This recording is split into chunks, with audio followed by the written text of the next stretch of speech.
Hi, Gabriel, Gideon, Jonathan, and Josie. Here's another story from Memaw. This one's called We Are Monsters.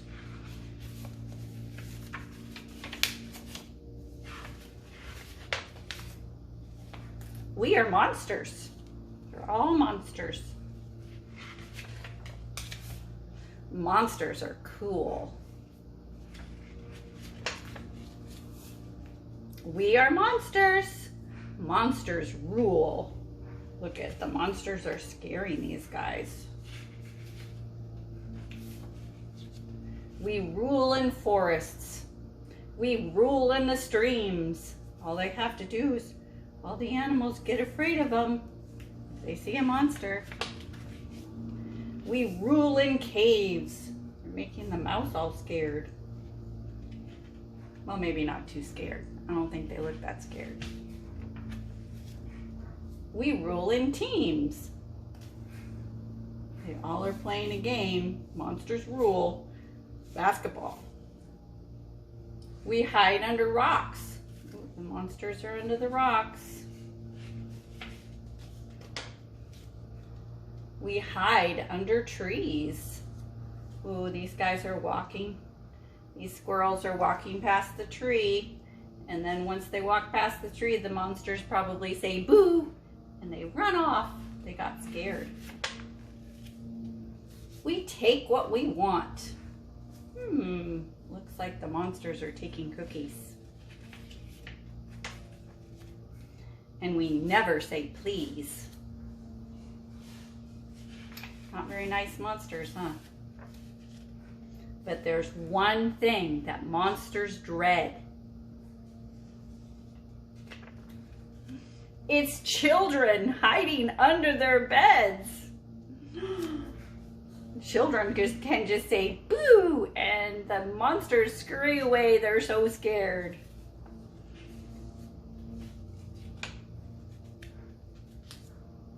The end. Hi, Gabriel, Gideon, Jonathan, and Josie. It's your Memaw, and today there's another story. This one is called Sylvester and the Magic Pebble.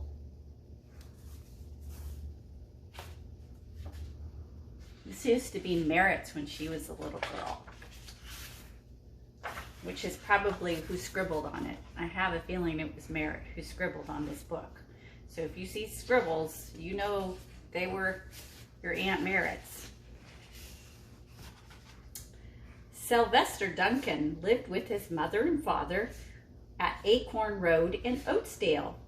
One of his hobbies was collecting pebbles of unusual shape and color. I know you guys like to do that, Gabriel and Gideon. On a rainy Saturday during vacation, he found a quite extraordinary one. It was a flaming red, shiny, and perfectly round like a marble pebble. As he was studying this remarkable pebble, he began to shiver, probably from the excitement, and also the rain felt cold on his back. I wish the rain would stop raining. To his great surprise, the rain stopped. It didn't stop gradually as rains usually do. It ceased. It stopped right away. The drops vanished, and on the way down, the clouds disappeared, and everything was dry, and the sun was shining as if the rain had never existed.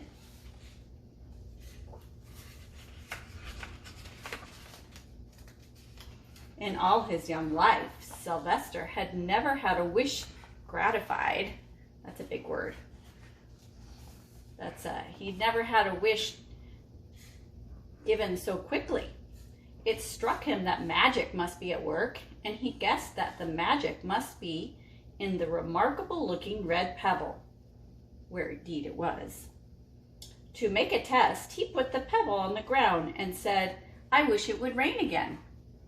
Nothing happened, but when he said the same thing when he picked up the pebble on his hoof, the sky turned black. There was lightning and a clap of thunder, and the rain came shooting down. lucky day this is, thought Sylvester. From now on, I can have anything I want. My father and mother can have anything they want. My relatives, my friends, and anybody at all can have everything anybody wants. He wished the sunshine back in the sky, and he wished a wart on his left hind fetlock would disappear, his little hoof. And it did. And he started home, eager to amaze his father and mother with his magic pebble. He could hardly wait to see their faces. Maybe they wouldn't even believe him at first. As he was crossing Strawberry Hill, thinking of some of the many, many things he could wish for, he was startled to see a mean, hungry lion looking out at him from behind some tall grass. He was frightened. If he hadn't been so frightened, he could have made the lion disappear, or he could have wished himself safe at home with his father and mother. He could have wished the lion would turn into a butterfly or a daisy or a gnat. He could have wished many things, but he panicked and he didn't think carefully. "I wish I were a rock," he said, and he became a rock. The lion came bounding over, sniffed the rock 100 times, walked around it, and went away, confused, perplexed, puzzled, and bewildered. "I saw a little donkey clear as day. Maybe I'm going crazy," thought the lion. And there was Sylvester, a rock on Strawberry Hill, with the magic pebble lying right beside him on the ground, and he was unable to pick it up. "Oh, how I wish I were myself again," he thought. But nothing happened. He had to be touching the pebble to make the magic work, and there was nothing he could do about it. His thoughts began to race like mad. He was scared and worried. Being helpless, he felt hopeless. He imagined all the possibilities, and eventually he realized that his only chance of becoming himself again was for someone to find the red pebble and to wish that the rock next to it would be a donkey. Someone would surely find the red pebble. It was so bright and shiny. But what on earth would make them wish that a rock were a donkey?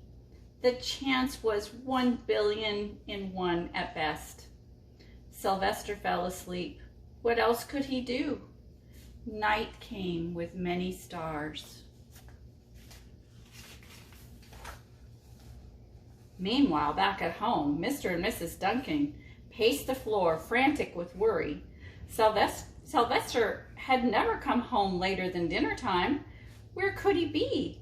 They stayed up all night, wondering what had happened, expecting that Sylvester would surely turn up by morning, but he didn't, of course. Mrs. Duncan cried a lot, and Mr. Duncan did his best to soothe her. Both longed to have their dear son with them. "I will never scold Sylvester again as long as I live," said Mrs. Duncan, "no matter what he does." At dawn, they went about inquiring of all the neighbors. "Did you see Sylvester? Did you see Sylvester?" That's probably what they were asking all the neighbors. They talked to all the children, the puppies, the kittens, the colts, the piglets. No one had seen Sylvester since the day before yesterday. They went to the police. The police could not find their child. All the dogs in Oakdale went searching for them.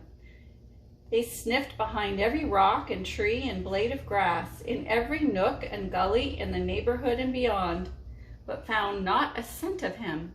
They sniffed the rock on Strawberry Hill, but it smelled like a rock.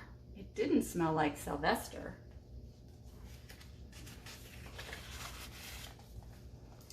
After a month of searching the same places over and over again and inquiring of the same animals over and over again, Mr. and Mrs. Duncan no longer knew what to do.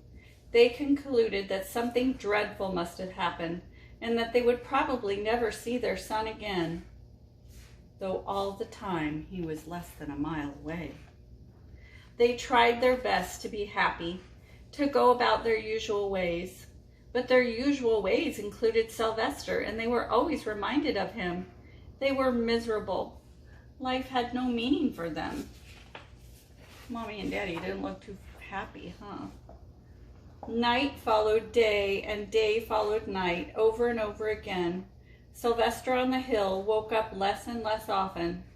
When he was awake, he was only hopeless and unhappy.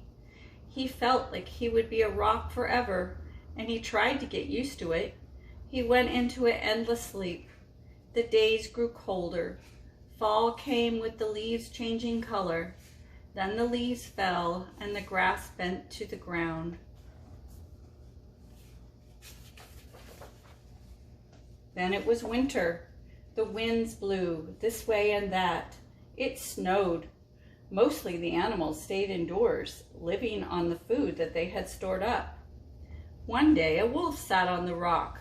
That was Sylvester, and he howled and howled because he was hungry.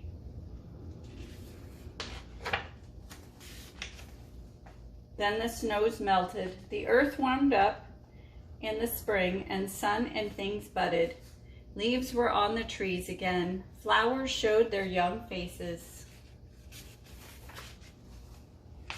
One day in May, Mr. Duncan insisted that his wife go with him on a picnic. "Let's cheer up," he said. "Let's try to live again and be happy, even though Sylvester, our angel, is no longer with us." They went to Strawberry Hill. Mrs. Duncan sat down on the rock. The warmth of his own mother sitting on him woke Sylvester up from his deep winter nap. How he wanted to shout, "Mother, Father, it's me, Sylvester. I'm right here." But he couldn't talk. He had no voice. He was stone dumb, meaning he can't talk. Mr. Duncan walked aimlessly around while Mrs. Duncan set out the picnic food on the rock. Alfalfa sandwiches, pickled oats, sassafras salad, Timothy compote. Suddenly, Mr. Duncan saw the red pebble. "What a fantastic pebble!" he exclaimed. Sylvester would have loved this for his collection, and he put the pebble on the rock. They sat down to eat. Sylvester was now as wide awake as a donkey that was a rock could possibly be. Mrs. Duncan felt some mysterious excitement. "You know, Father," she said suddenly, "I have the strangest feeling that our dear Sylvester is still alive and not far away." I am, Sylvester wanted to shout, but he couldn't. If only he had realized that the pebble resting on his pack was the magic pebble. "Oh, how I wish he were here with us on this lovely May day," said Mrs. Duncan. Mr. Duncan looked sadly at the ground. "Don't you wish it too, Father?" she said. He looked at her as if to say, "How can you ask such a question?" Mr. and Mrs. Duncan looked at each other with great sorrow. "I wish I were myself again. I wish I were my real self again," thought Sylvester. And in less than an instant, he was. You can imagine the scene that followed. The embraces, the kisses, the questions, the answers, the loving looks, and the fond exclamations.